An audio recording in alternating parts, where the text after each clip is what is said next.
Hello students, how are you? Today we will be dealing with the topic public prosecutors and additional public prosecutors in a high court and public prosecutors and additional public prosecutors in a particular district. So all this is under section 24 of CRPC. So first we will be dealing with high court. So in a particular high court, there can be public prosecutor, there can be additional public prosecutor. Public prosecutor or additional public prosecutor who are appointed for a high court, they are actually appointed by the central government or the state government. That is, a central government can appoint a public prosecutor for the high court. The central government can also appoint an additional public prosecutor for a high court. In certain types of cases where central government is also a party. So that public prosecutor or additional public prosecutor represents the central government in that case in a high court. The state government can also appoint a public prosecutor in a high court. The state government can also appoint an additional public prosecutor in a particular high court. So that public prosecutor or additional public prosecutor which the state government appoints in a particular high court, that public prosecutor or additional public prosecutor represents that state government in that high court. Okay, in a particular case in which the state government is a party. For a person to become a public prosecutor or additional public prosecutor in a high court, he must be having a practice of at least 7 years as an advocate in a session court. So minimum practice is 7 years in a session court. So central government or the state government can appoint them, both of them, after consultation with the concerned high court to conduct any prosecution of a criminal case or even an appeal or any other proceeding of a criminal nature on behalf of the central government or the state government. As far as special public prosecutors are concerned, they are of special category. As the name suggests, they are special ones. Obviously, if they are special ones, they must be having more qualification than public prosecutor and additional public prosecutor. They must be having the more experience than public prosecutor or additional public prosecutor. Yes, you are true. So, a special public prosecutor needs more experience than public prosecutor or additional public prosecutor, and his experience is at least 10 years as an advocate in a session court. So, for a person to become a special public prosecutor in a high court, he must be having experience of 10 years, at least 10 years as an advocate in a session court. And special public prosecutor is appointed only for cases registered under the special laws like NDPS Act, Prevention of Money Laundering Act 2002, SC, Scheduled Caste and Scheduled Tribes Prevention of Atrocities Act 1987. So these are the special laws which are under which the trial is done in a special court, having a special public prosecutor, having that person having more experience. He should be an experienced person dealing with these special cases.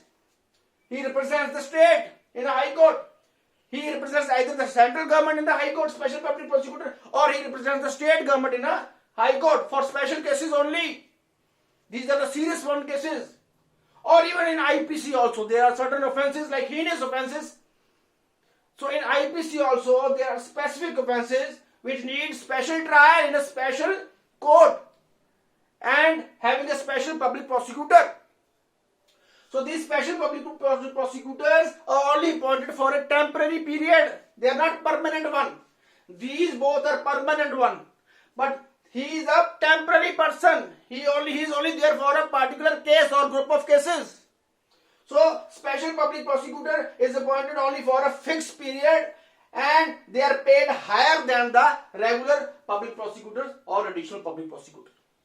So this was the high court. Under high court, there are 3 types of prosecutors. Public prosecutor first, second is additional public prosecutor, and the third is special public prosecutor. All of them are appointed by the central government or the state government in the respective cases. Now we will be doing with district. In a particular district, how many prosecutors are there? Same as in the high court.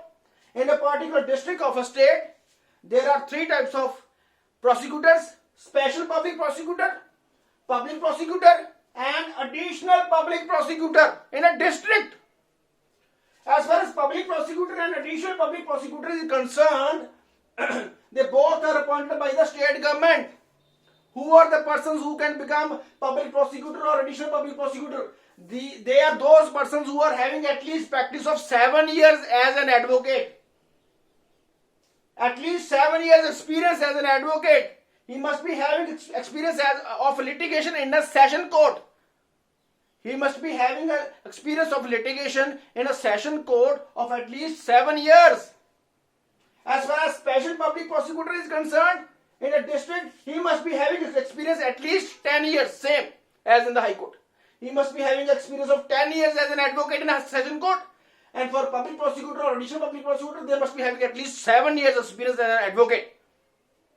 As far as special public prosecutor is concerned, he can also be appointed by the central government in a district. So central government can also appoint a special public prosecutor representing the central government in a particular district. So this is very important point. So in a particular district also, if there is a case in which the central government is also a party, so the central government appoint a special person, special public prosecutor to represent the central government in the district, besides public prosecutor or additional public prosecutor. So special public prosecutor must be having practice at least 10 years in the session court. He is only appointed for special cases, special class of cases registered under special laws. I have already told you, SC Act, Specific Penalties under IPC, Money Laundering Act, all these NDPS Act. And for example, you must be knowing the name of Ujjwal Nikam. Ujjwal Nikam was the person who was appointed as a special public prosecutor in the Ajmal Kasab's case. Ajmal Kasab, you know, he was a Pakistani. He was involved in the bombing, Taj bombings, Taj hotel bombings. So he was convicted and given capital punishment due to the efforts by the Ujjwal Nikam. By Ujjwal Nikam, he was special public prosecutor representing the central government in the special court for trying the case of Ajmal Kasab. So as far as public prosecutor and additional public prosecutor of the district is concerned, they are appointed by the state government, or they can be appointed by the state government. And what is the procedure of appointment of public prosecutor or additional public prosecutor in a district? What is the procedure? The procedure is like this. The DC or DM. You know what is DC? DC or DM is the highest executive officer of the district. He represents the executive. He does not represent the judiciary. Who is the highest judicial officer of the district? District and session judge. Who is the highest executive officer of the district? DC or district collector or DM, district magistrate. So what district magistrate does? District magistrate after consultation with the session judge, he prepares a panel of names to be appointed as a public prosecutor or additional public prosecutor. So district magistrate prepares a panel of names with the consultation of the session judge, and out of those names only the public prosecutor or the additional public prosecutor can be appointed. But if there exists a regular cadre of prosecuting officers already in the district, if there exists a regular cadre of prosecuting officers already in the district, now what are those regular cadres? Regular cadre of prosecuting officers. Those regular cadre means those officers whose promotion is due. Whose promotion is due. For example, assistant public officers, assistant public prosecutors, sorry. So these are the lower level public prosecutors. So these are the persons, though assistant public prosecutors does not come under section 24 of CRPC. There is a different section for it. It's a different cadre. Though they are below than the public prosecutor or special public prosecutor or even the additional public prosecutor, but section 25 deals with the assistant public prosecutor. Assistant public prosecutor does not come under section 24 of CRPC. So if there exists a regular cadre of assistant public prosecutors whose promotion is due, they can be appointed as, they may be appointed as public prosecutor or additional public prosecutor. If there exists the regular cadre of assistant public prosecutor whose promotion is due. Now when their promotion is due? Their promotion is due after 7 years experience as assistant public prosecutor. If assistant public prosecutor completes his 7 years continuous experience as assistant public prosecutor, then he can be promoted to the public prosecutor or additional public prosecutor. Okay. this was the case. One more thing, as far as the victim of the case is concerned, in every criminal case there is a victim and the accused. Accused is the perpetrator of the crime. He is the accused person. State versus accused. Now where the victim is in the scenario. Victim does not personally prosecute the accused. It's the state who represents him. It's the state who represents the public. So it's the offense against the state. For example, murder, rape, whatever offense you name. It's the offense against the state. So state versus Fulana. State versus this. The person's name. So it's the state who represents the public conscience in the court. You know. So who represents the state in the court? Public prosecutor. Public prosecutor are those cadre of officers who represents the state in the court. So very heavy duty on the shoulders of the public prosecutor. They are those genre of officers who are having a great duty. They perform a great duty towards the nation.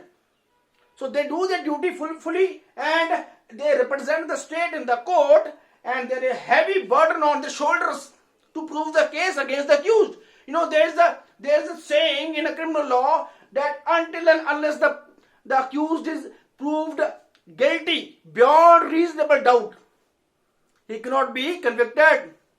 For a person to be convicted in a court of law, whatever offense he has done, his guilt must be proved beyond reasonable doubt. His guilt must be proved beyond reasonable doubt by the prosecution officers. Until and unless his guilt is proved beyond reasonable doubt, he cannot be convicted by the court. There can arise a doubt, and the benefit of doubt goes with the accused. He can be let free. This is the main reason why in India, out of 100, only 45 to 50% convictions are there. Why is there so less rate of convictions? Because the prosecutors, officers are not able to prove the case against the accused beyond reasonable doubt. The defense lawyer or the accused lawyer, he needs to only create a doubt in the court. And there are many loopholes in the investigation system. There are many loopholes in investigation, in the process of investigation. The police officers are not knowing. They are not mature enough, or they are not experts of the law. The IOs in an investigation, they may not be very much expert in the law. Who are expert? Lawyers are expert, judges are expert, prosecuting officers are. So there must be a collaboration, good collaboration with the police officers and the prosecuting officers. The prosecuting officers and the police officers, they must collaborate, and the prosecutor or prosecuting officer must help the police officer in knowing the law. So how the challan has to be paid? The challan or the police report is to be submitted by the police. That's the job of the police. Prosecutor cannot interfere in that process. Investigation agency, that is police job, is to present the challan or the police report in the court. Now during the process of presenting the challan or a police report in the court, they can take help of the legal acumen of the prosecutor. They can take help of the legal acumen of the public prosecutor. So they must be both these agencies, the public prosecutor and the police. They are very important agencies in the particular criminal case. They both must collaborate and they must help each other to present a good case in the court. If a good case is there, if a good evidence is there, then only conviction rate will become higher. Until and unless this is not there, the conviction rate will drop. So there is a heavy burden on the shoulder of the public prosecutor, and this was the case. I think you have understood this lecture. This was section 24 of CRPC. Prosecutors under section 24 of CRPC in a criminal trial in India. In next video, we will be doing assistant public prosecutor under section 25 of CRPC. Thank you very much.